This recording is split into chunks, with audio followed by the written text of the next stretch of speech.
साहब अभी आप अदालत से बाहर आए हैं और इस्लामाबाद पुलिस की मुबैना करप्शन डकैतियां यहाँ पे डिस्कस हो रही थी। कितनी डकैतियां हैं, कितने लोग एहलकार इसमें मुलविस हैं और क्या तरीका वारदात रहा है इनका? हमारा लीडर जो है साइड पे हो गया क्योंकि आजकल अपना केस कर रहे हैं। आप मेरे भाई पे पहली एफआईआर हो गई है तो लिहाजा जो है वो पहली एफआईआर की मिसाल होती है जैसे रोज़े अरूसी। बाद में तो जनाब आली पाप बगैर एफआईआर की तो तकलीफ ही नहीं होती है।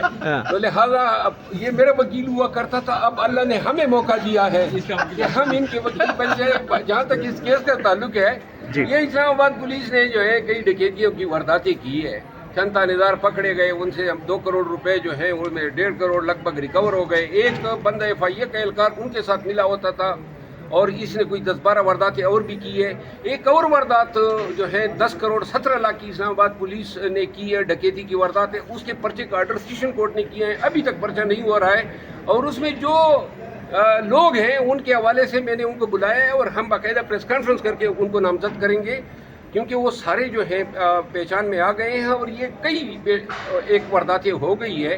ये भी इसमें 2-3 थानेदार पकड़े गए, बाद में उनसे जो 32-32 लाख रुपए फी थानेदार उन्होंने रखे थे वो सारे मेरे क्लाइंट्स को दे दिए।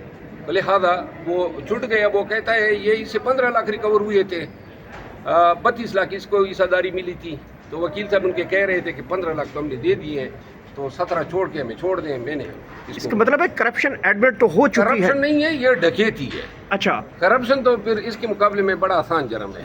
अच्छा ये सर बताइएगा कि ये जो पुलिस कहती है इस्लामाबाद पुलिस बड़ी प्रोफेशनल पुलिस है और इस तरह की उनके इश्तिहारात बड़े लाखों में चल है, बड़ी प्रोफेशनल है।